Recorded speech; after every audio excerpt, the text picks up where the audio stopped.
Qué gusto estar con ustedes nuevamente. Me da mucho gusto poder verlos a todos juntos, alegres, contentos. Recordemos que el culto que damos a nuestro Dios es un culto de alegría, es una celebración, porque justamente lo que hacemos es celebrar que Jesucristo resucitó entre los muertos. Amén, hermanos. Por eso, hermanos, yo les voy a pedir en este momento que podamos ponernos de pie, todos los que gusten, claro, ponerse de pie. Y quiero decirles, así mientras estamos de pie, que vamos a adorar a Dios en este momento. ¿Cómo vamos a adorar a Dios? Muy sencillo, hermano. Yo quiero que usted salga de su lugar, se encuentre con un par de personas, 3 personas, 4 personas, les dé un fuerte abrazo y le diga: qué gusto me da verte el día de hoy. Y quiero decirte que mientras usted esté haciendo eso, está adorando a Dios. Así que vamos a adorar a Dios también de esta manera, hermanos. Encuéntrese a alguien, salúdelo. Si no lo conoce, con más razón.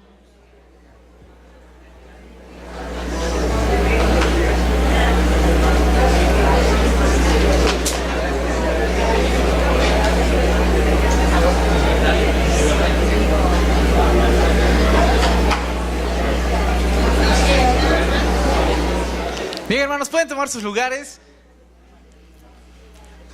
Les comparto a todos que estamos viendo en este mes, el mes de la libertad en Cristo, por supuesto. ¿Por qué estamos hablando acerca de la libertad en Cristo? Muy sencillo, porque la Iglesia del Pacto se rige bajo algunas afirmaciones que nosotros le llamamos las afirmaciones del Pacto. Estas afirmaciones son la parte doctrinal más esencial, no solamente del pensamiento de la Iglesia del Pacto, sino de todas las iglesias evangélicas y reformadas del mundo. Una de estas afirmaciones es la libertad en Cristo, y hoy estamos viendo en qué consiste la libertad en Cristo. La semana pasada hablamos de esta libertad en Cristo y decíamos que tenemos libertad ¿para qué? Pero la pasada, somos libres ¿de qué? Del pecado. O sea, la idea era que hay una idea de libertad, y la libertad no puede ser cualquier cosa, sino que tiene un concepto muy específico. Entonces quiero aclarar esto antes de poder comenzar, hermanos. El concepto de libertad cultural que tenemos el día de hoy es totalmente contrario al concepto de libertad que el texto bíblico nos menciona. El concepto de libertad cultural que tenemos el día de hoy es la idea de que cada ser humano pueda ser él mismo sin importarle el otro. Repito, la libertad de nuestro contexto cultural es que cada ser humano pueda ser él mismo sin que le importe el otro. Y eso es un acto egoísta. Y un acto egoísta es pecado. Desgraciadamente, el concepto de libertad que nosotros tenemos hoy, que manejamos en la cultura, y que ahí estamos todos platicando, comentando, y que aconsejamos: no, mira, tú no te preocupes, tú sé tú mismo, decimos, ¿no? Y ahí estamos aconsejando que las personas no les importe a su alrededor. Incluso decimos: hermano, cuando vengas a la iglesia a adorar, que no te importe nadie a tu alrededor, tú solito, sé tú mismo. Bueno, también es la idea justamente de emanciparse de una comunidad que nos rodea, de la cual no podemos ser independientes. Hermanos, nadie puede ser independiente, nadie puede ser uno mismo, porque en el momento en el que una persona decide imponerse por sobre todas las demás, está siendo violento. Sí, quizá está siendo libre desde su perspectiva, pero realmente está siendo violento porque no está dispuesto a un diálogo, no está dispuesto a ceder.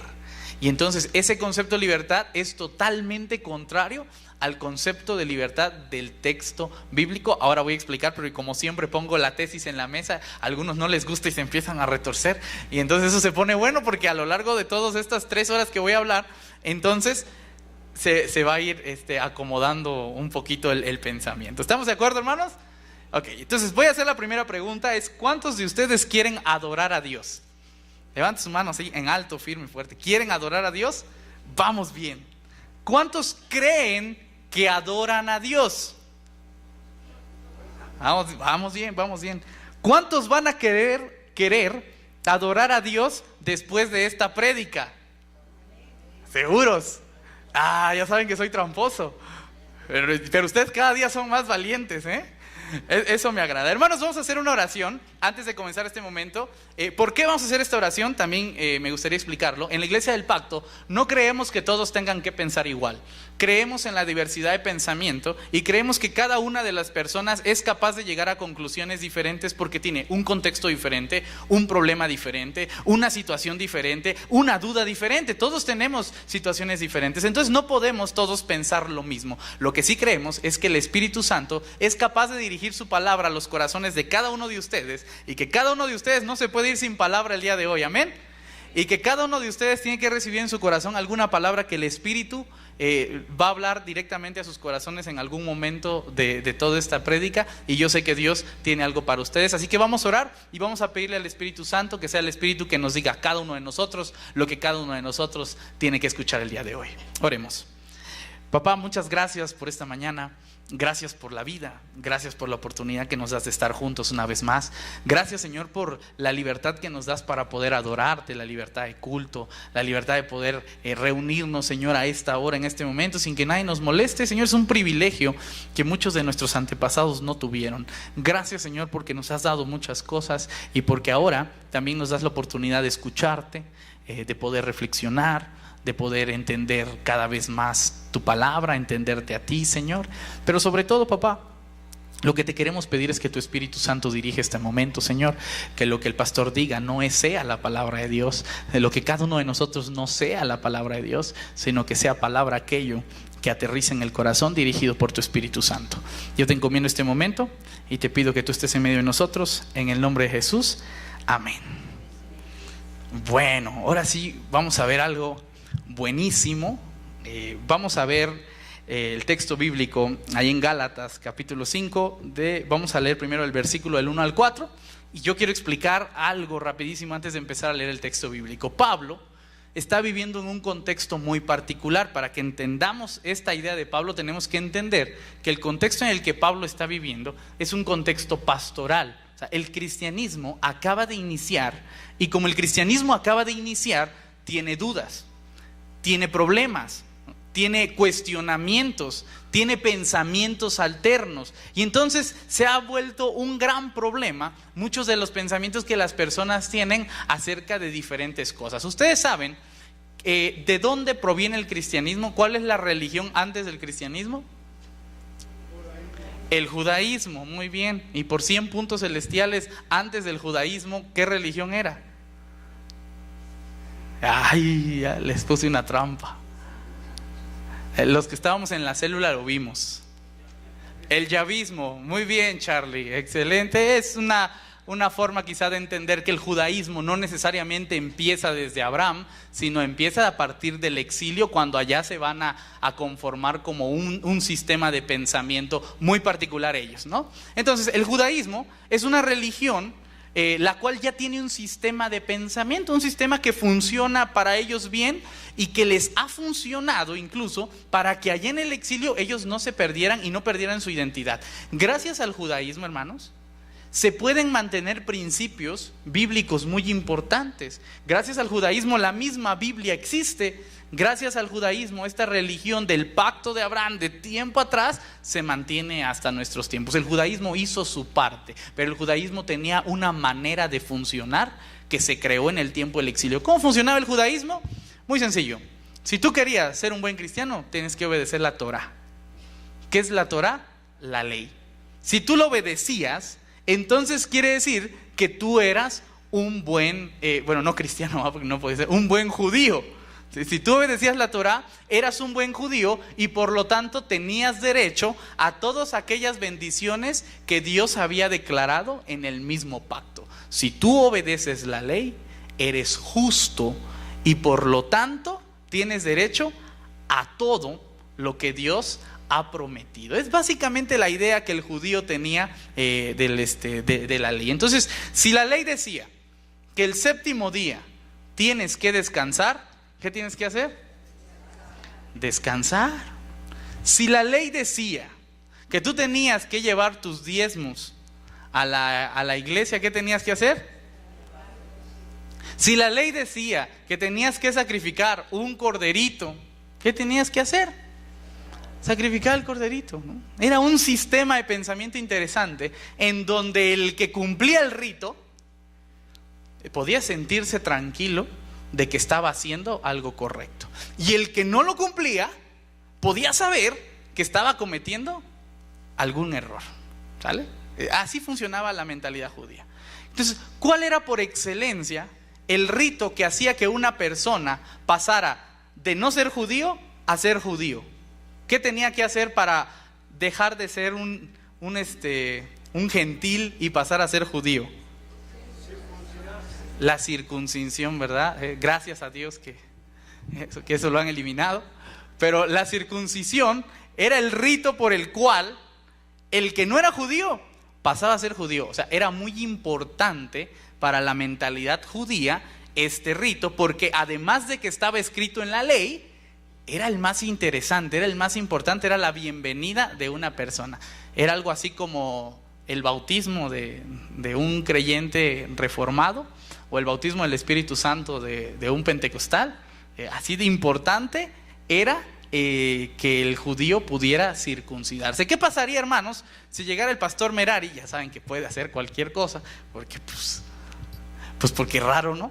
Y entonces, ¿qué pasaría si yo llego un día y les digo: hermanos, a partir de este momento ya no es necesario que nadie se bautice?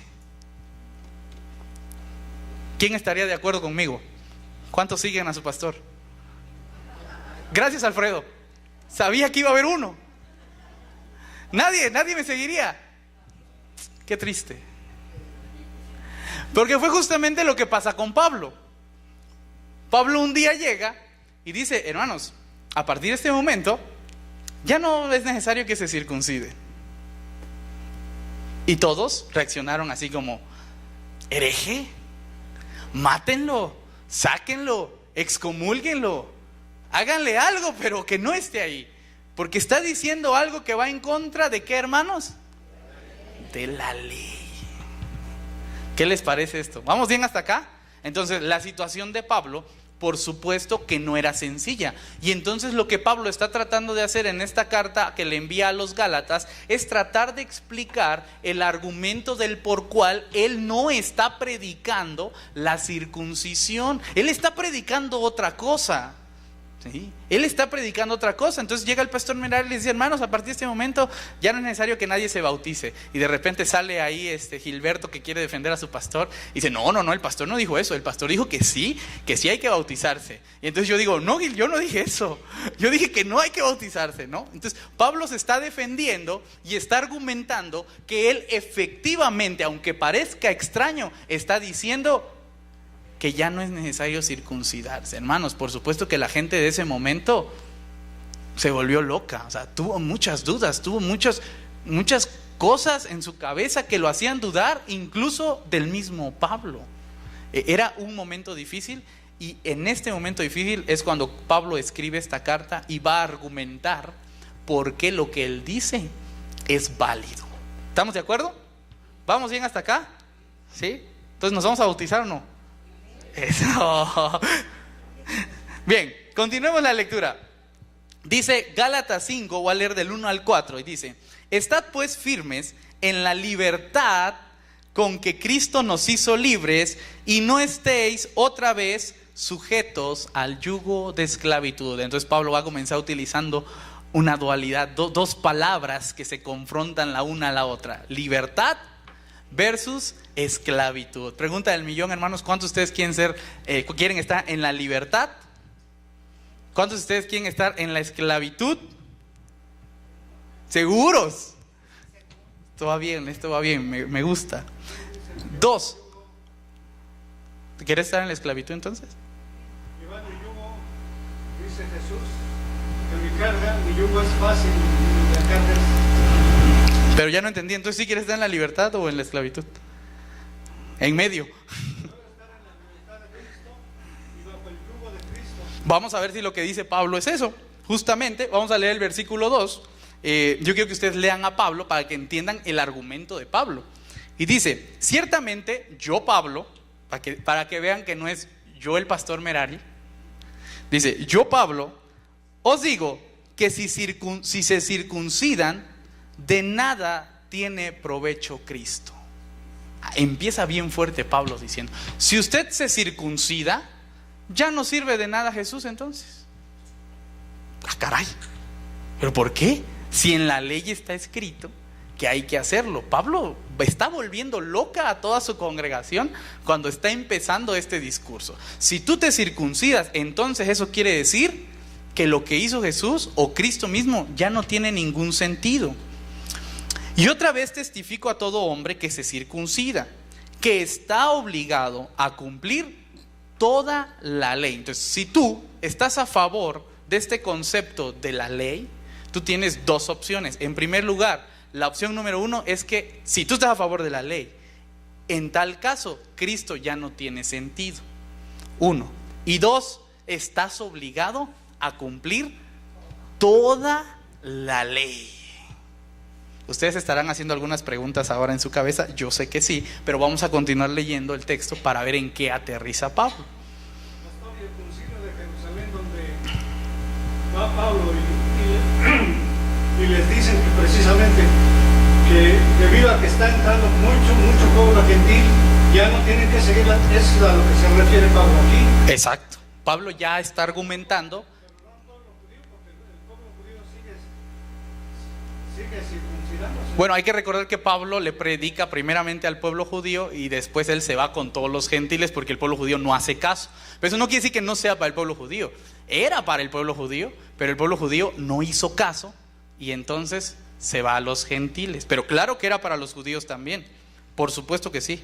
Por eso dice el versículo 4: de Cristo os desligasteis, los que por la ley os justificáis, de la gracia habéis caído. El argumento de Pablo es muy sencillo. Si alguien está a favor de la ley, automáticamente ha caído de la gracia.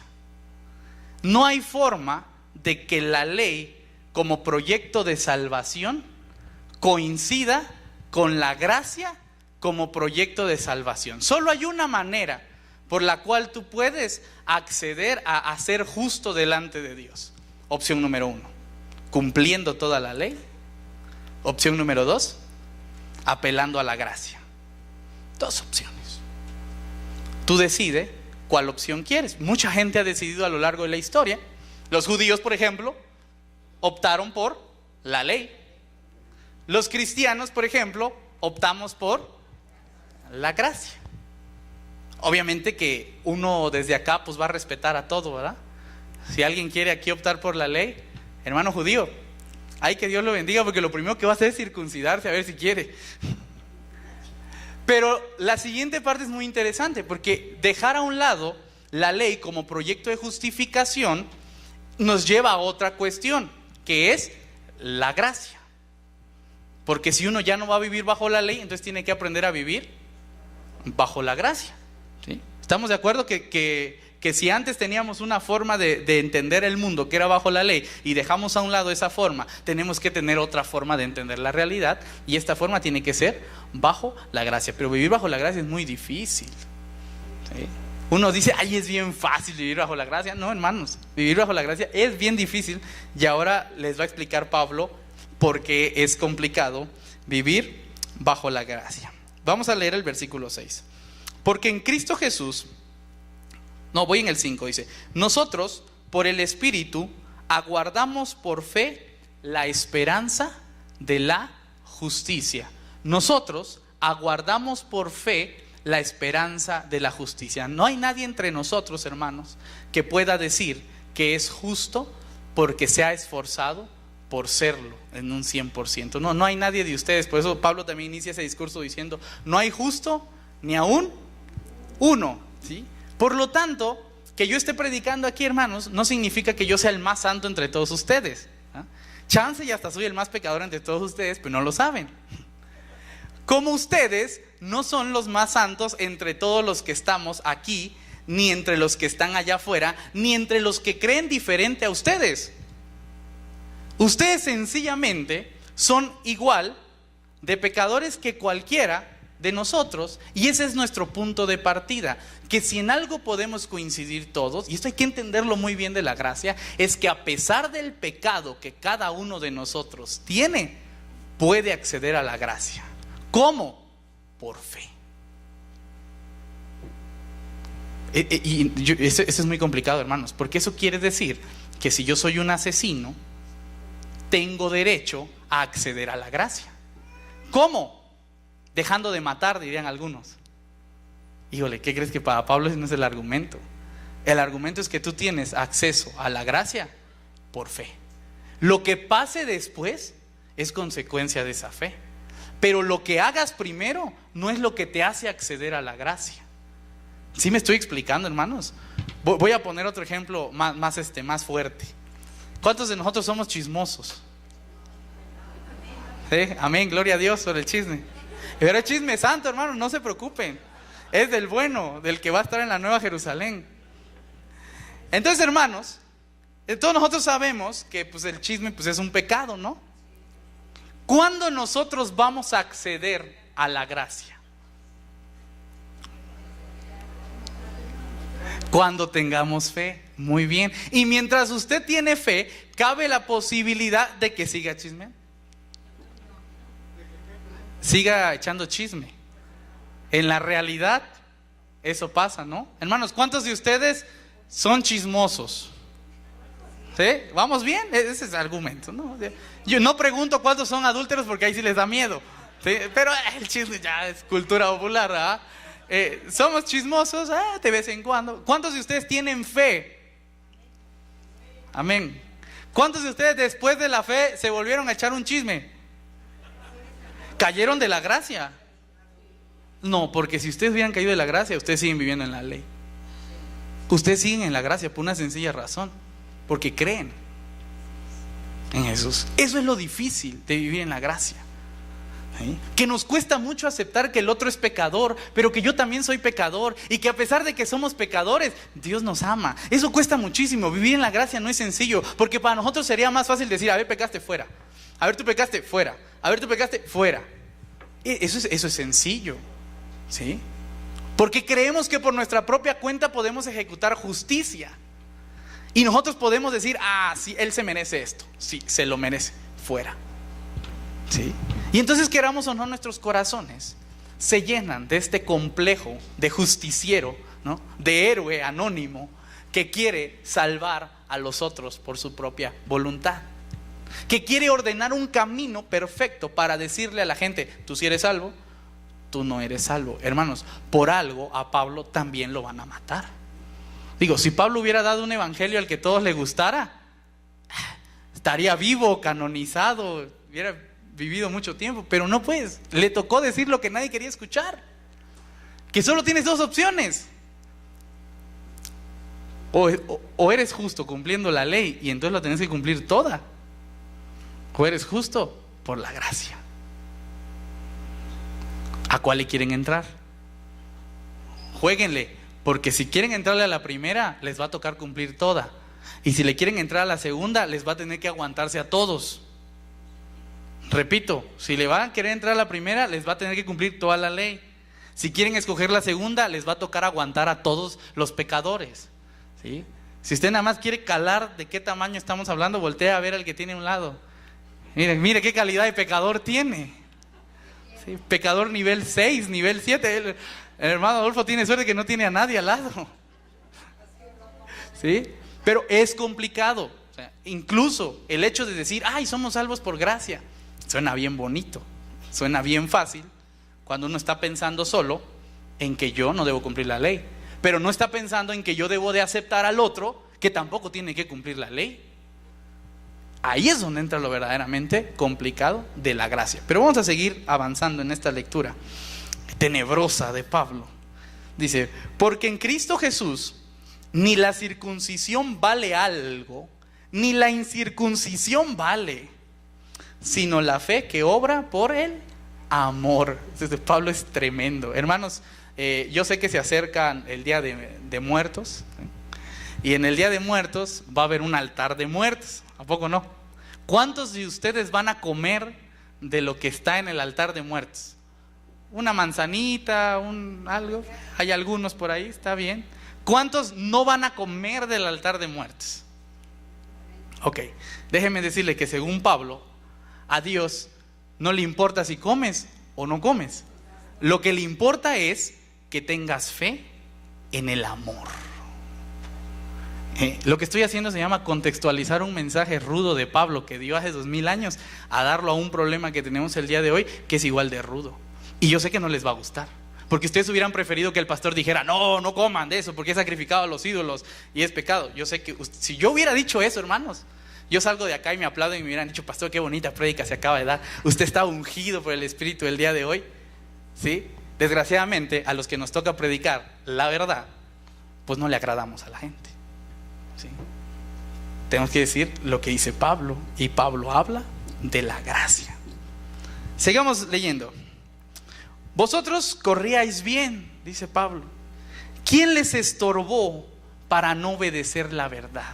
Hermanos, ustedes ya habían aprendido a vivir bajo la gracia, ya habían aprendido a ser libres. ¿Quién les estorbó?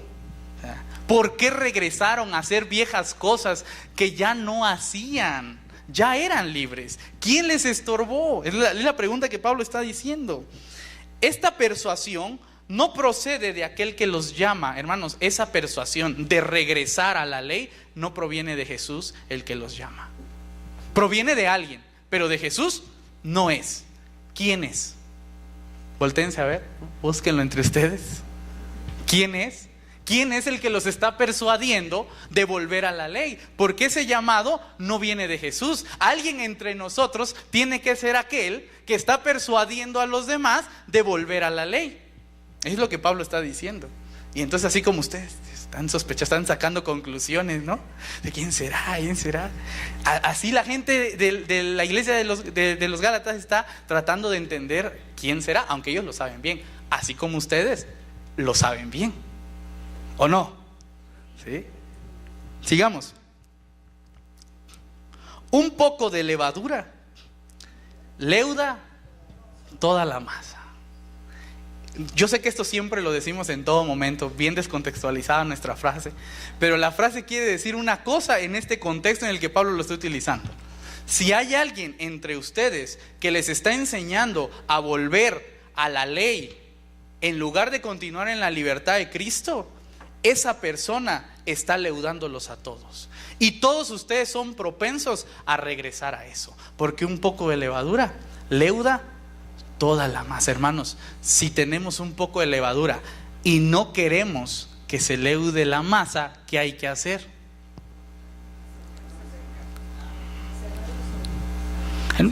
¿Cuántos de ustedes saben de la masa, ¿no? La masología? ¿Cuántos saben masología? Si no quieres que la masa se leude y tienes levadura, ¿qué haces? Lo sacas, ¿no? Pero tú antes de eso tienes que saber qué es la levadura. No hace que saques la sal, ¿no? Hace que saques la masa, no. Tienes que saber cuál es la levadura para saber qué vas a sacar de ahí. ¿Estamos de acuerdo o no estamos de acuerdo? Entonces, tenemos que identificar dónde está la levadura para saber qué hay que sacar. No vayan a sacar algo que no deban de sacar, hermanos. ¿Sí? Eso es lo que está diciendo Pablo. Yo confío, dice Pablo, versículo 10, respecto de vosotros en el Señor, que no pensaréis de otro modo, pero el que los perturba llevará la sentencia, quien quiera que sea. ¿Sí? Y si ustedes no habían leído esta carta como un mensaje de Pablo, y de un Pablo muy enojado, que realmente le está dando y le está tirando una amenaza a una persona que está en la iglesia de Gálatas, creo que hay que volver a leer la carta, porque lo que Pablo está diciendo acá es: y una vez que identifiquemos quién es la persona que está leudando a todos, le va a caer la justicia. Es lo que Pablo está diciendo, ¿sí? O sea, Pablo está diciendo: identificamos al que está leudando, y una vez que está leudando, le caemos todos. ¿Qué hubo? Es decir, Pablo es duro, el Pablito, no crean que es cualquier apóstol como lo pintan así con su aureolita. Es bien rudo. En cuanto a mí, hermanos, si yo predicara la circuncisión, entonces ¿por qué me siguen persiguiendo? En tal caso, se habrían quitado el escándalo de la cruz, dice Pablo. Si yo siguiera predicando la circuncisión, entonces ¿por qué me persiguen? ¿Qué está diciendo Pablo? Yo ya no estoy predicando la circuncisión, yo ya no estoy predicando el seguir la ley como algo que te lleva a la justificación, ¿no? Y ahora sí lo voy a decir, yo Merari no estoy predicando, y lo digo claro por si alguien me quiere defender, no lo haga, hermano. Yo lo digo claro, yo no estoy predicando la ley como el punto que te va a llevar a ser salvo. Yo, Merari, creo en la fe, en el amor, como aquella cosa que te acerca a Dios. Y mientras tú te acercas a Dios, sigues siendo pecador, sí. Tienes que cambiar, sí, pero la realidad es que lo sigues siendo. Y aún así, si tienes fe en el amor, estás de este lado. Eso es lo que yo predico, que es lo que predicaba Pablo. Así que si alguien me quiere defender, no lo haga. Si alguien quiere defender a Pablo, no lo haga, porque hemos sido muy claros en lo que predicamos. Nosotros predicamos la gracia y no predicamos la ley. Si un día, hermano, alguien de ustedes me ve ejecutando la ley, llegue y deme un codazo así, diga, pastor, y yo le escuché decir que la gracia. ¿Sí lo van a hacer o no? ¿Por amor a mí lo van a hacer? ¿Me dejan hacerlo con ustedes por amor a ustedes? Porque si yo los veo ejecutando la ley, ustedes llevarán la sentencia. ¿Qué hubo? ¿Vamos bien o no vamos bien? ¿Se está poniendo bueno o no se está poniendo bueno? Está interesante, ¿no? Sigamos, 12. Ojalá se mutilaran los que os perturban. Oh, bien rudote el Pablo. Cada quien imagínese lo que quiera con esta frase. 13. Vosotros, hermanos, aquí vamos terminando ya, a la libertad fuisteis llamados. Solamente que por favor no utilicen la libertad como ocasión para la carne, sino sírvanse por amor los unos a los otros. Hermanos, la libertad del texto bíblico tiene un fin, y no es que usted haga lo que usted quiera. Si usted está haciendo lo que usted quiera, no está en libertad, usted sigue siendo esclavo del pecado. ¿Sí? No se engañe. Si usted hace lo que usted quiera, usted no es libre, usted sigue siendo esclavo del pecado. Si usted es libre, entonces tiene la posibilidad de dejar a un lado su pecado, o sea, su ego, para entonces poder servir en amor a los otros. Si usted es capaz de dejar a un lado su ego y entonces poder servir en amor a los demás, usted ya no es esclavo del pecado, y entonces déjeme decirle que es verdaderamente libre. ¿Vamos bien hasta acá, hermanos? ¿Cuántos de nosotros somos verdaderamente libres? ¿Sí? O medio libres. Medio libres. Ok, vamos bien. Sí, no esperaba que todos ya fuéramos santos, ¿verdad? Pero aquí viene el 14, que este es lo bueno. Dice, porque toda la ley en esta sola palabra se cumple: amarás a tu prójimo como a ti mismo. Hermanos, si algo tiene que enseñar la iglesia en cuanto a ética y en cuanto a moral, es amar al prójimo como a sí mismo. Pastor, pero si el prójimo es pecador, ¿cómo yo voy a amar a alguien que es pecador? Vaya usted y dígaselo a Pablo, y que Pablo se lo diga a Jesús, que fue el que se la inventó, y que Jesús se lo diga a todos aquellos que lo predicaron antes. No se peleen conmigo, hermanos, yo nomás estoy repitiendo algo que ya está aquí.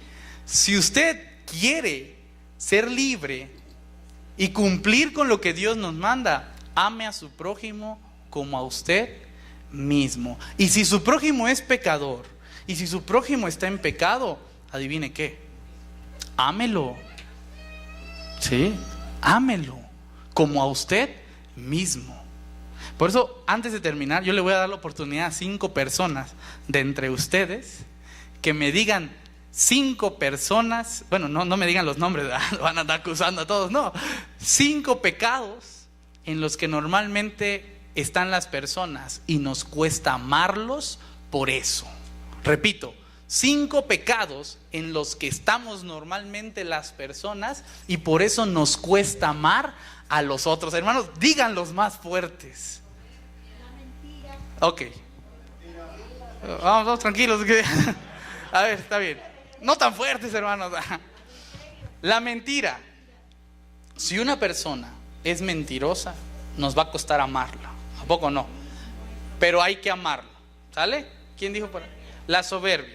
Si una persona es soberbia, es altiva, nos va a costar amarla. ¿A poco no? Pero hay que amarla, hermano. Sí, pero el pecado, el egoísmo, la envidia. Si una persona es envidiosa, nos va a costar amarla. Pero adivinen qué, hay que amarla. Pero digan algo más fuerte, hermanos. Se están pasando de buena onda hoy. Tantos pecados que hay, ni que no los conocieran. La hipocresía. Si una persona es hipócrita, nos va a costar amarla, ¿a poco no? Pero hay que amarla. El adulterio.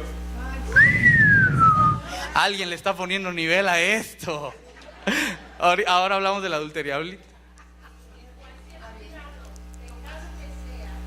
la palabra que va a Cristo y le pide perdón. Aquí viene la gracia. Jesucristo murió por él y derramó su sangre para perdón de todos. Amén, hermana. Amén. Y entonces, tomando la palabra, vamos a hablar de los adúlteros. ¿Cuántos somos adúlteros? Eso no lo van a decir. Esa me encanta porque los otros pecados sí lo decimos, pero esa no. Esa la escondemos, ¿verdad? Bien, si una persona es adúltera, hermanos, y aquí es donde vienen los ejemplos, los ejemplos difíciles. No, si se quiere divorciar, que se divorcie, ¿verdad? Pero eso no quiere decir que lo dejemos de amar. Como nuestro hermano, hay que amarlo, porque es igual de pecador que todos nosotros.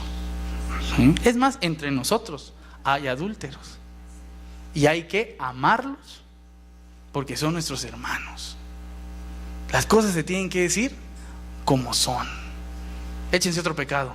Por ahí la hermana decía el alcoholismo, ¿no? ¿Sí? Hay personas que son alcohólicas y ¿saben qué hay que hacer con los alcohólicos? Hay que amarlos. ¿Sí? Después de que usted lo ame, entonces si quiere lo ayuda a recuperarse. Pero primero lo tiene que amar. Usted no puede llegar primero a querer cambiarlo y ya que cambie, entonces sí lo amo. No, usted primero lo ama y después puede ayudarlo a cambiar, ¿sí? Porque siendo aún pecadores, Cristo murió por nosotros. No dijo, me voy a esperar a que cambie para que yo muera por ti. No, primero ama y luego se ejecuta lo demás. Hermanos, esto es cristianismo. Es pesado, es difícil, porque no queremos aceptar quiénes somos. Pero eso es el cristianismo, ser capaces de amar al otro a pesar de su pecado. ¿Sale, hermanos? ¿Cuántos quieren ser cristianos? Se va a poner bueno. Se va a poner bueno. Voy a ir terminando, hermanos. Y eso es porque ahora todos ustedes tienen la pregunta, pastor otra vez se salió del tema, ¿no? ¿Y eso qué tiene que ver con adorar? Bueno, yo les quiero leer un texto más de Pablo para no descontextualizar lo que venimos hablando. Y está en Romanos 12:1. Aquí lo tengo. Escuchen bien lo que dice Romanos 12:1 y con esto terminamos. Por lo tanto, hermanos, os ruego por la misericordia de Dios. Así miren. Os ruego por la misericordia de Dios que presenten sus cuerpos como sacrificio vivo, santo y agradable a Dios, porque esto es su verdadero culto racional. Ese es su verdadero culto. Hermanos, ¿cuántos vinieron al culto? ¿Sí? Y traen sus cuerpos en sacrificio santo, puro, bien pensado, ¿sí? Eso, hermanos, en el concepto de Pablo es la idea de adorar. El que está adorando es aquel que tiene la capacidad de presentar su cuerpo como sacrificio vivo, santo, agradable a Dios. El que puede hacer eso con su vida es el que puede adorar. Esa es la concepción de Pablo, porque hay una palabra en griego que es proskuneo, y esta es la palabra que se va a utilizar para adorar. ¿Qué significa esta palabra? Es la idea de hacer reverencia o de dar obediencia a alguien. El que está adorando es porque es capaz de obedecer a alguien y en esa obediencia reverenciarlo. ¿Y qué nos está pidiendo Dios que hagamos? Que amemos al otro. Cada persona que es capaz de amar al otro es capaz de adorar a Dios. El que no es capaz de amar a otro no adora a Dios. Es así de sencillo. Usted puede cantar, adorar, leer su Biblia, desmayarse, hablar en lenguas angélicas, marcianas, las que se le ocurran, élficas también si quiere, todas puede hablar pues, pero hasta Parcel de Harry Potter puede hablar, pero si usted no ama, usted no está adorando, ¿sí? Usted está siendo religioso. Y hay muy buenos religiosos, la verdad es que yo los aprecio mucho, a veces me caen bien, a veces no. Pero usted entonces no está adorando. La única persona capaz de adorar es la persona que es capaz de hacer que su cuerpo deje de servirle a sí mismo para comenzar a servirle al otro. Eso es amor y eso al mismo tiempo es adoración. Por lo tanto, si algo nos viene a decir Jesús es que somos libres para adorar. No hay otra cosa para la cual nosotros somos libres, sino para amar al que tiene a un lado. Por eso, hermano, yo antes de terminar vamos a hacer un ejercicio dinámico y con esto terminamos. Un ejercicio que quizá lo va a asustar, pero que lo vamos a tener que hacer. Y yo le voy a pedir que voltee a ver a toda la gente que está allá atrás y que se dé cuenta con cuántos pecadores está usted conviviendo el día de hoy. Digo, es que ya me vieron a mí 40 minutos, ya saben que yo soy pecador. Quiero que se vean entre ustedes, ¿sí? Para que cuando salgan se cuiden del pecado de los demás. No. Por una sencilla razón. Para que entiendan que todos los que están sentados el día de hoy aquí son pecadores, 1. Y 2, usted tiene que amarlo. Y si usted es capaz de amarlo, entonces usted está adorando a Dios. Y usted puede irse a su casa y decir: hoy fui a adorar a Dios. Porque si usted ve entre todos ellos, analiza y ve una cabecita que no le caiga bien, y ve a un ser humano que diga: ay, a todos menos a él, ¿sí? Si usted hace eso el día de hoy, usted va a tener que llegar a su casa y decir: no pude adorar a Dios hoy.